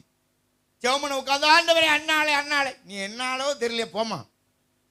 இது எப்பவும் அழும், எப்பவும் ஒப்பாரி. அதுக்கு பேரு அழுமூஞ்சி. எத்தனை பேர் நான் சொல்றது விளங்குது? எரிஞ்சு போடுவேன். எத்தனை பேர் நான் சொல்றது விளங்குது? அழுமூஞ்சி. எப்ப பாரு ஜெபத்தில் அழுறது. எப்ப நீங்க எடுத்துக்காட்ட அண்ணால பாருங்க. அண்ணால ஆலயத்தில் வந்தா அழுதா, ஆசாரியன் திட்டினா, என்ன குடிச்சிட்டு வந்துட்டியாமான்னு கேட்டான். அவ அதுக்கப்புறம் பைபிள் சொல்லுது, ஏலி சொல்றான், உன் ஜெபம் கேட்கப்பட்டது, நீ போ அப்படி சொல்றான். பைபிள் சொல்லுது அடுத்த வசனத்துல, அதற்கு அப்புறம் அவள் அழுமூஞ்சா இருந்ததே, அவள் அழவே இல்லை. துக்கம். இதுதான் ஒரு நீதிமானுடைய கெப்பாசிட்டி. ஒரு நீதிமான் அப்படிதான் இருக்கணும். சும்மா மூக்கு ஒடிச்சுக்கிட்டு இருக்கக்கூடாது, சும்மா அழுது வலிஞ்சிட்டு இருக்கக்கூடாது. அல்லேலூயா. பக்கத்துல சொல்லுங்க, சும்மா அழாத, எப்ப பார்த்தாலும். நல்ல பக்கத்துல கைப்பிடி சொல்லுங்க, சும்மா அழாத, சும்மா ஒப்பாரி வைக்காத.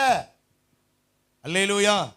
எதுக்கு எப்ப அழணுமோ, எப்ப கண்ணீர் விடணுமோ, எப்போ தேவ சமூகத்துல. நான் சொல்றேன், மனுஷன் முன்னாடி அழாதீங்க, மனுஷர் முன்னாடி அழாதீங்க. சித்தப்பன் பெரியப்பா அப்பா புருஷன் முன்னாடி அழுது ஒப்பாரி வச்சு நீங்க நல்லவங்களை காட்டாதீங்க. மனுஷர் முன்னாடி அழுகிறது வேஸ்ட்.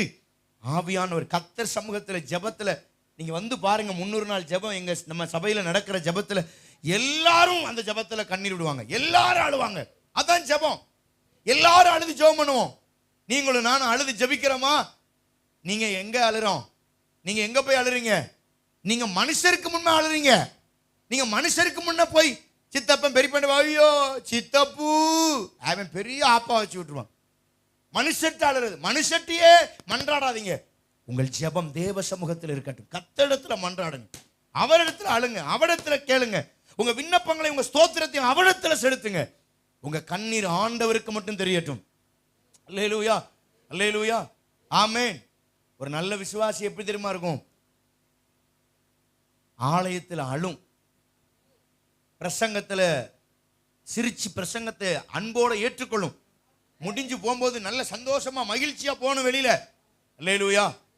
இன்னைக்கு இருக்கிற இந்த வேதனைகள் இனி வரவே கூடாது.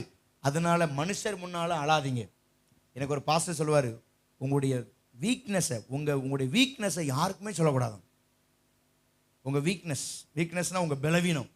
எதுலையோ ஒரு விஷயத்துல உங்களுக்கு பலவீனம். சில நேரத்துல கோபம் ரொம்ப வரும், அது உங்க பலவீனம். அதை வெளியே காட்டக்கூடாது. சில நேரத்தில் நீங்க வந்து கொஞ்சம் பயந்த சுபாவம்னா வெளியே காட்டக்கூடாது. பயந்து காட்டிக்கிட்டே இருக்கக்கூடாது. ஈஸியா ஜெயிச்சிருவோம். லேலூயா. நாய் இருக்கு. எத்தனை பேருக்கு நாய் பார்த்துருக்கீங்க? கை வைத்து காமிங்க. நிறைய பேர் பார்க்கல. சிஸ்டர் நீங்க பார்க்கல, நீங்க நாய் பார்த்துருக்கீங்களா? நாய் பார்க்க. ஒருத்தர் சொல்ற அழகா இருக்கும், ரொம்ப அழகா இருக்கும், விரட்டினா தான் தெரியும். லேலூயா. கோதரி. நான் சின்ன வயசுல இருக்கும்போது நைட் ஒரு 9 மணிக்கு மேலே எங்கள் ஊரில் கரண்ட் இருக்காது. அப்போ நானும் எங்கள் அக்காவும் பாத்ரூம் போயிட்டு வாரோம். எங்கள் அக்காவுக்கு துணைக்கு போவோம் ராத்திரி. அப்போ நான் வரேன். இப்போ எங்கள் அக்கா சரி நீ போ முன்னாடி அப்படின்றேன். அவன் முன்னாடி போகிறா. ஒரு நாய், கிடந்த நாய் வெரைட்டிஸ். எங்கள் அக்கா அப்பாலே போ சாத்தானேன்னு சொல்லணும், அதுக்கு சொல்ல தெரியல. அப்படி போ அப்படி போ அப்படி போ அப்படி போ. பயத்தில் அப்பாலே போ சாத்தானே சொல்ல தெரியல. அப்படி போ அப்படி போ, ஏலே ஏலே வாடா அப்படி போ, அப்படி போ. அல்லேலூயா. இங்க எத்தனை பேர் அந்த அப்படி போ போட்டிருக்கு இல்லை தெரியல.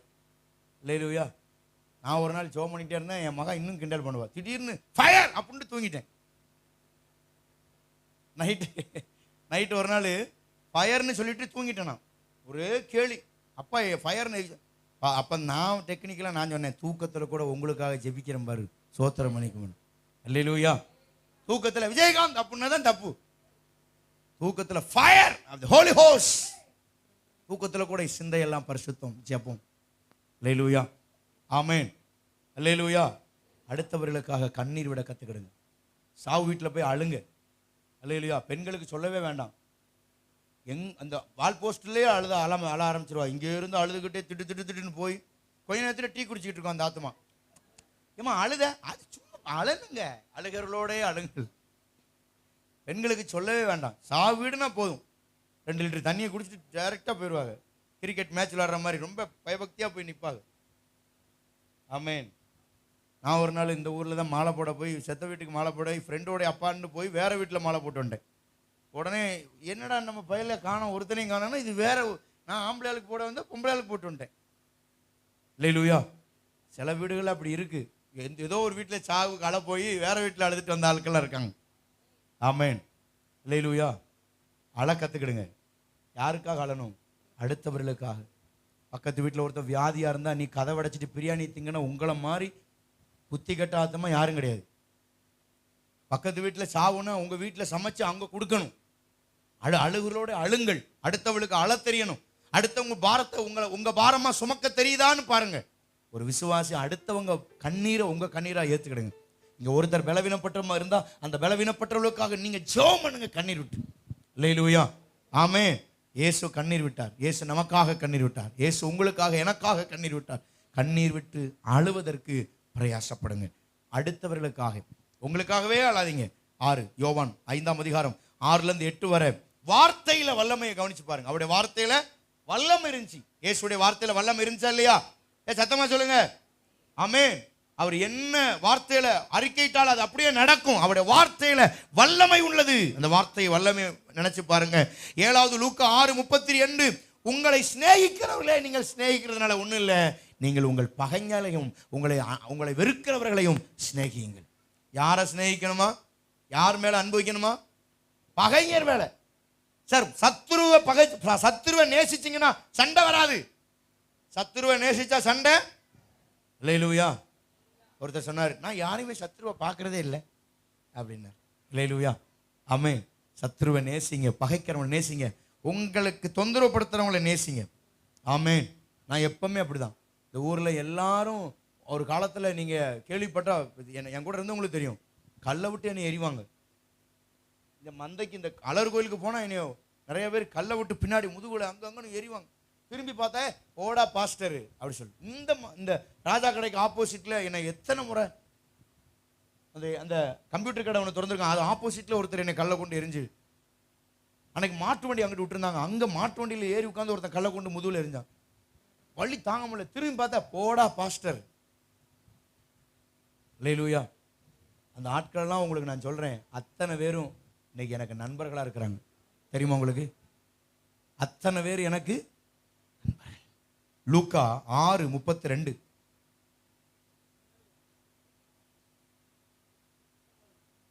யோவான் 5:6 வரைக்கும். இன்னைக்கு அவங்க எல்லாம் எனக்கு நண்பர்கள். கல்லை விட்டு எரிஞ்சவனா எனக்கு நண்பர்கள். காரணம் என்ன? அவர்களை மன்னித்ததுனால. அடுத்து அவங்க ஒரு பிரச்சனையில் இருக்கும்போது இங்க இருந்து காணாவளுக்கு ஜெபம் பண்ண போவேன். கல்லை விட்டு எரிஞ்சவனை அவனுக்கு ஜெபம் பண்ணி அவன் நல்லா ஆயிட்டதுக்கு அப்புறம் அவன் எனக்கு இன்னைக்கு ஃப்ரெண்டு. ஒருத்தன் குடிச்சிட்டு வந்து என்கிட்ட அடி சண்டைக்கு வந்தான், ஐஓபி பேங்க் ஆப்போசிட்.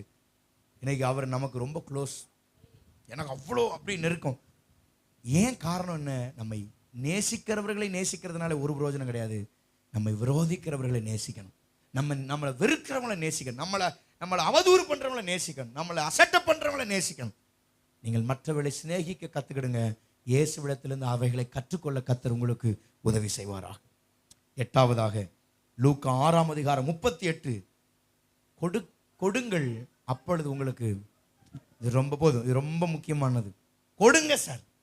யார்கிட்ட கத்துக்கிடணும்? கொடுக்கறத பத்தி யார்கிட்ட கத்துக்கிடணும்? இயேசுவிடத்துல கத்துக்கிடுங்க. எல்லாருக்கும் சுகத்தை கொடுத்தார், பலத்தை கொடுத்தார், பணத்தை கொடுத்தார், வரி கட்டினாரு. நீங்களும் கொடுப்பீங்களா மற்றவங்களுக்கு? எச்சிக்கையில காக்கா வரட்ட மாட்டீங்களா? அல்லேலூயா. எங்க அங்கிட்டு திரும்பிட்டீங்க, கொடுப்பீங்களா? அல்லே, அங்க உங்களை தான் கொடுக்க கற்றுக்கிடுங்க. எல்லாருக்கும் கொடுங்க, எல்லாருக்கும் கொடுக்க. முதல்ல காணிக்க கொடுங்க, கர்த்தருக்கு கொடுங்க. வரும்போதே 20 ரூபாய்க்கு சில்லறை மாத்தி ஆளுக்கு 5 ரூபா கொண்டு வராதீங்க. நான் அடிக்கடி சொல்வேன், ஞாயிற்றுக்கிழமை ஒரு 100 ரூபாய் கூட உங்களால காணிக்க போட முடியலன்னா நம்ம என்ன விசுவாசத்தில் இருக்கோம்? என்ன ஃபெய்த், என்ன விசுவாசம், என்ன ஜீவியம்? பிச்சைக்காரன் 10 ரூபா கொடுத்தா வாங்குவானே. இப்போ மணிசில் 5 ரூபா கொடுத்தா போட்டு போயிட்டான். ஐயா உண்மை தானேங்கய்யா? மணிசில் ஒரு நாள் நான் 5 ரூபா கொடுத்தேன், இந்தா வச்சுக்கோ கொடுத்தேன். 10 ரூபா கொடுத்தா அதுவும் வேண்டாம்டா, 20 ரூபா. அப்புறம் பக்கத்தில் சொன்னார், கொடுக்காதீங்க சார் அவனுக்குலாம், 20 ரூபா கேட்க அவனுக்கு திமுறை பாருங்கன்னாரு. இல்லை பரவாயில்ல 20 ரூபா. ஒரு பிச்சைக்காரன் 20 ரூபா கேட்காமனா ஆண்டவரை யோசனை பண்ணி பாருங்க. அப்போ நீங்கள் அதே 20 ரூபா தான் இந்த உண்டியில் போடுறீங்களே, நீங்கள் கொடுக்குற மதிப்பும் தேவனுக்கு கொடுக்குற கனம் என்னன்னு பாருங்க. பிச்சைக்காரனோடவா உண்டியில் பெட்டி கேவலமாகி போச்சு? யோசனை பண்ணி பாருங்க. திடீர்னு பிள்ளைக்கு உடம்பு சரியில்லைன்னு எடுத்துட்டு ஓடுறோம், 2000 செலவு பண்ணி முத்துகிருஷ்ண வா, அவன் வா, ஊசி போடு, கால் வலி கை வலி, ஓடுறமே இல்லையா? ஆனால் ஆண்டவருக்கு என்ன கனம் பண்ணுறோம் பாருங்க. 20 30, ஒருவேளை எனக்கு 20 ரூபா எடுத்துட்டு முந்தானியில் இப்படி சொருவிட்டு வந்திருந்தீங்கன்னா யோசித்துக்கிடுங்க. கர்த்தர் பெரியவர், அவர் உன்னதமானவர். நேற்று ஒரு இந்து கோயிலில் உண்டியில் எண்ணியிருக்காங்க, கோடிக்கணக்கில் 100 பேர் வரிசையாக உட்காந்து எண்ணுறான். நம்ம சர்ச்சில் ஜாஸ்வா 5 நிமிஷத்தில் எண்ணிட்டு வந்துடுறான். அவன் பெரிய பெரிய திறமைசாலின்னு நினைக்கிறேன். அவன் திறமைசாலியா அல்லது உண்டியில் விழுந்தது திறமையா? 10 நிமிஷத்தில் எண்ணிட்டு இருந்தாங்கன்றான். 200, 420, 320, அவ்வளோதான். 3000 கோடி என்றான், 4000 கோடி என்றான். விசுவாசிகளே, தேவ சமூகத்தில் வரும்போது ஆண்டவருக்கு உதாரத்துவமான காணிக்கைகளை கொண்டு வந்து கொடுங்க. காணிக்கப்பட்டிக்கு முன்னால சின்ன பிள்ளைகிட்ட கொடுத்து விடுறது, பெரிய ஆள்கிட்ட கொடுத்து விடுறது இருக்கக்கூடாது. நிறைய பேர் சின்ன பிள்ளைகிட்ட கொடுத்து காணிக்க போட சொல்றீங்க. இல்லை, சின்ன பிள்ளையும் போடணும், நீங்களும் காணிக்க போடணும். காணிக்கப்பட்டி அருகில கர்த்தர் பார்த்தாராம், யாரு வாரா, அட்டனன்ஸ் போட்டாராம், அட்டனன்ஸ் எடுத்தாராம். காணிக்கப்பட்டின அருகில அவர் நின்று பார்த்தாராம், யாரு வாரா, இங்கே கர்த்தர் நிற்கிறாரு, அவரை பார்த்துக்கிடுங்க, அவர் உங்களை கண்காணிக்கிறவர். அல்லேலூயா, அல்லேலூயா. ஆசரிப்பு கூட, அதாவது ஆசாரியன் நிற்கிற இடத்துக்கு முன்ன வந்து போங்க, காணிக்கப்பட்டியில் தொட்டுட்டு போங்க. பைபிள் சொல்லுது, அதில் போடுகிற எல்லாம் பரிசுத்தமாக்கப்படும். கர்த்தருக்கு கொடுக்கறதுல விலையேற பெற்றதை கொடுங்க, உதாரத்துவமானதை கொடுங்க. ஆமேன். நான் சொன்னேன், சர்ச்சை கட்டணும் சும்மா வீட்டில் அங்கிட்டு இங்கிட்டும் வீரோவில் சைடில் எதையாவது 1 பவுன் 2 பவுன் சொருவி வச்சிருப்பீங்க, வேஸ்ட்டாக கிடக்கும். என் பிள்ளை, பிள்ளை 3 வயசு இருக்கும், என் பிள்ளை கல்யாணத்துக்கு அப்பமெல்லாம் தங்கம் வேல்யூ இல்லாமல் போயிடும். இன்னைக்கு அந்த சும்மா கிடக்கிறது ஆலயம் கட்ட கொடுங்க. அது வேஸ்ட்டாக தானே கிடக்கு. பித்தாளை பானை, சவள பானைலாம் தூக்கி வச்சிருக்க முடியாது, கொண்டு வந்து போடுங்க ஆலயத்தில். நேற்று ஒருத்தர் குத்து விளக்கு கொடுத்தாரு ஆலயத்துக்காக. அல்லேலூயா. அது 1500 ரூபாய்க்கு போச்சு. கையை உயர்த்தி ஆமேன்னு சொல்லுங்க. அல்லேலூயா, ஆமேன். இவ்வளோதான் சார் இருக்கு. ஒரு இடத்துல காணிக்கை எடுத்துக்கிட்டு இருந்தாங்களாம். காணிக்கை எடுத்துக்கும் போது எல்லாரும் போட்டாங்களாம். ஒருத்தன் காணிக்கை காசே இல்லையா. உடனே சார் கொண்டாங்க, அந்த தட்டை கொடுங்க, நான் மேலே ஏறி உட்காந்துக்கிறேன், என்னவே காணிக்கை தரேன் நான். வேற இல்லை சார். இருக்கிறத கர்த்தருக்கு கொடுக்குற மனப்பான்மை. சிலர் வித்தியாசமான ஆள். ஒரு பாஸ்டர்கிட்ட போய் ஆண்டவர்கிட்ட ஒருத்தன் கேட்டானா, ஆண்டவரே எனக்கு 50 ரூபா கொடுத்தா உங்களுக்கு நான் 25 ரூபா கொடுத்துறேன். நான் எத்தனை பேருக்கு நான் சொல்றது விளங்குது? எல்லாம் இருக்கீங்களா? நீங்கள் 50 ரூபா கொடுத்தா 25 ரூபா உங்களுக்கு. அவன் போய்கிட்டே இருந்தானா டக்குன்னு 25 ரூபா விழுந்துச்சான். அவன் புத்திய பாருங்க, 25 ரூபா விழுந்த உடனே அவன் அப்படிதான் கையில் எடுத்துக்கிட்டு, சே என் தேவனை போல நல்ல தெய்வம் யாரு? ஒரு பெரிய ஆடிட்டிங் முடிச்சிருப்பாரு போல. 25 ரூபா இனி எங்கடா நம்மளுக்கு கொடுப்பேன்னு எடுத்துக்கிட்டே 25 ரூபாய் கொடுத்துருக்காரு பாருங்க.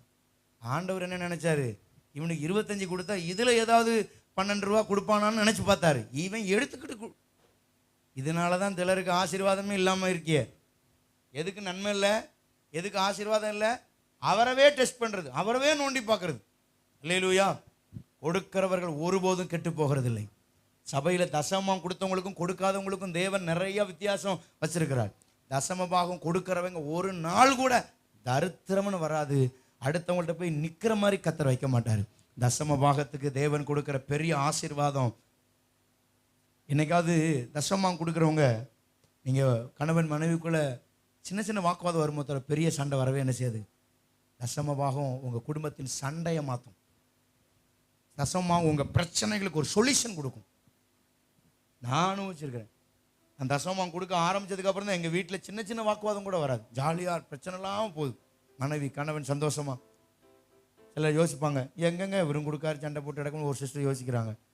அதுக்கு காரணம் உங்களுடைய பிரச்சனை தான். நீங்க ஒத்துழையாமை. கனம் பண்ணுங்க கணவனை, மனைவியை கனம் பண்ணுங்க. கர்த்தர் நம்மளை ஆஸ்வதிப்பார். அல்லேலூயா. கொடுக்கிறவன் கர்த்தருக்கு கொடுத்தன் ஒருவரும் தரித்திரம். இந்த வசனம் ஆண்டவர் சொல்றாரு, கொடுங்கள் அப்பொழுது உங்களுக்கு கொடுக்கப்படும். சொல்றதுக்கு முன்னால யாரை பார்த்து சொன்னாரு சொல்லுங்க? பழனிமோய் யாரை பார்த்து சொன்னாரு சொல்லுங்க? யாரை பார்த்து கொடுக்க சொன்னாரு? சீசர்களை பார்த்து சொன்னாரு. யாரையும் சொல்ல, சீசர்கள் ஃபர்ஸ்ட் கொடுக்கணும். அப்ப சீசர்கள் எந்த நிலைமையில இருந்தாங்களாம்? நீங்க வாசித்து பாருங்க. லூக்கா 6ஆம் அதிகாரம் 20, 21, 22. தரித்திரத்துல இருந்தாங்களாம், பசியில இருந்தாங்களாம், அழுதுட்டு இருந்தாங்களாம், தரித்திரமா இருந்தாங்களாம், தள்ளப்பட்டவர்களா இருந்தாங்களாம். இதெல்லாம் யாரு? சீசர்கள். அந்த நிலைமையில சொன்னாராம், கொடுங்கள் அப்பொழுது உங்களுக்கு. யார்கிட்ட சொன்னாரு? ஒரு அம்மா, அவங்க மகன் தசமா போட்டுட்டான் 1000 ரூபாய். நானும் 15 நாளா போயிட்டு வரேன். ஐயா இந்த எடுத்து கொடுத்துறீங்க, இந்தாங்க. என்ன பிளான்னு ஒன்றும் புரியல எனக்கு. அல்லேலூயா. ஏன் நடக்கிறத பேசுறேன். I am saying practical. நான் சரியா பேசுறேன்னா இல்லையா? போகும்போதெல்லாம் இந்தா என் மகன் வந்த உடனே பேங்க்ல எழுதணும், எடுத்துருவேன். என்னமோ லட்சம் கிடக்கா என்னமோ தெரியல. அல்லேலூயா. கொடுக்கிற வரை நன்மை கிடையாது, கொடுக்கிற வரை வியாதி, கொடுக்கிற வரை பிரச்சனை. ஏன்னா நீங்க கர்த்தருடைய காசை உங்க கையில இருக்க உங்களுக்கு அனர்த்தம். கர்த்தருடைய பணம் உங்க கையில இருந்தா உங்களுக்கு வியாதி, பிள்ளைகள், பேரப்பிள்ளைகள், குடும்பத்துல சண்டை, பிரச்சனை, புண்ணு, வியாதி. காரணம் என்ன?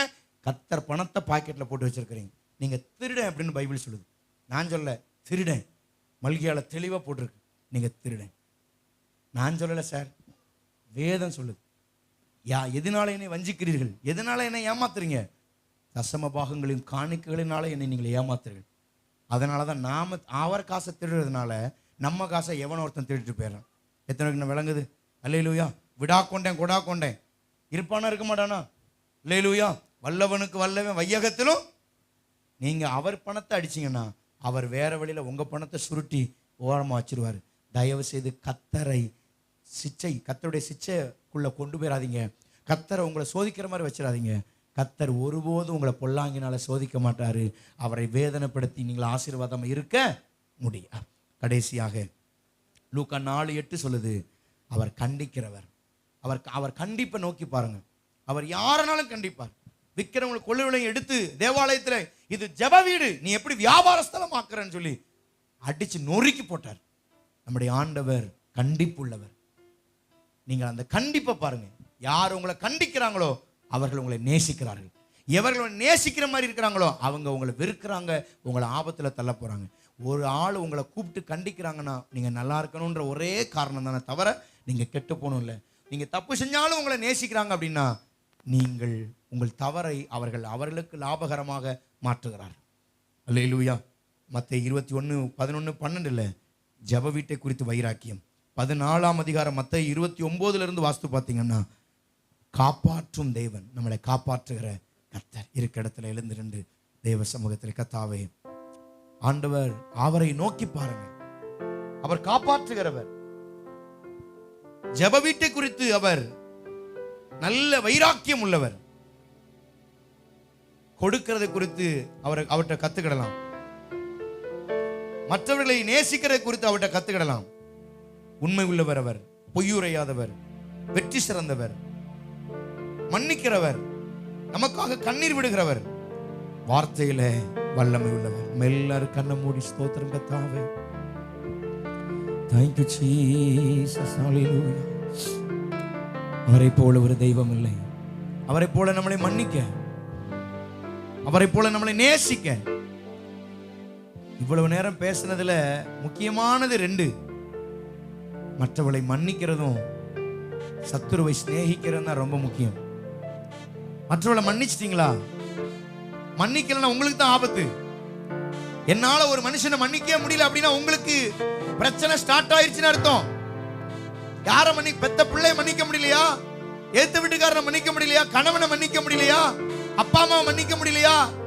உங்களுக்கு தான் பிரச்சனை. மற்றவர்களை மன்னிக்க கற்றுக்கொள்ளுங்கள். சத்துருக்களை சிநேகி. உங்களுக்கு விரோதமா ஒருத்த பேசிட்டே இருக்கானா, மன்னிச்சிருங்க. அவனை நேசிங்க. பேசிட்டே இருக்கட்டும், உங்களை குறித்து தப்பா பேசிட்டே இருக்கட்டும், ஆனா நீங்க மன்னிச்சிருங்க, நேசிங்க. நிச்சயமா பெரிய காரியத்தை கர்த்தர் உங்கள் வாழ்க்கையில செய்வார். நீங்கள் எதிர்பாராத நன்மைகளை கர்த்தர் உங்கள் வாழ்க்கையில செய்ய வல்லவராயிருக்கிறார். எல்லாரும் கண்ணை மூடி ஹல்லேலூயா. இந்த 11 காரியத்தில் கர்த்தர் உங்களோடு இடைபெற்றிருக்கிறார். மற்றவங்களை மன்னிக்கிற குணாதிசயம் வரட்டும் ஐயா. அம்மா, மற்றவங்களை மன்னிச்சிருங்கம்மா. எப்போதும் மற்றவங்களை குறை பேசாதீங்க. மற்றவங்களையே தாக்கி பேசாதீங்க. மற்றவருடைய இயலாமையை நீங்க சாதகமா பயன்படுத்தாதீங்க. மற்றவளை மன்னிங்க, மற்றவளை நேசிங்க. அவருடைய வல்லமையை பாருங்க. அவர் கொடுக்கிற அந்த உதாரத்துவ குணத்தை பாருங்க. கண்ணீர் விட்டார் சொல்லப்பட்டிருக்குது. அவர் வல்லமை உள்ளவர் சொல்லப்பட்டிருக்கிறது. ஓ ஹல்லேலூயா. அவரை போல ஒரு தேவன் இல்லை. நம்ம எல்லாரும் கண்ணை மூடி சந்தாரமனறியாதலரபலபலபலவா. கர்த்தாவே உமக்கு ஸ்தோத்திரம் ஆண்டவரே. இந்த நாள் அவருடைய வார்த்தையை கனம் பண்ணி அவருடைய வார்த்தையை மதித்து கர்த்தாவே எங்களோடு நீர் பேசின இந்த வார்த்தைகளுக்காய் ஸ்தோத்திரம் என்று சொல்லுகிற வலது கரத்தை உயர்த்தி ஜெபம் பண்ணுவோம். பரலோக தேவன், நம்முடைய பிள்ளைகள் வசனத்துக்காக கை உயர்த்தி நிற்கிற நம்முடைய பிள்ளைகளை 1000 மடங்கு ஆசீர்வதிப்பீராக என்று நாங்கள் ஜெபிக்கிறோம்.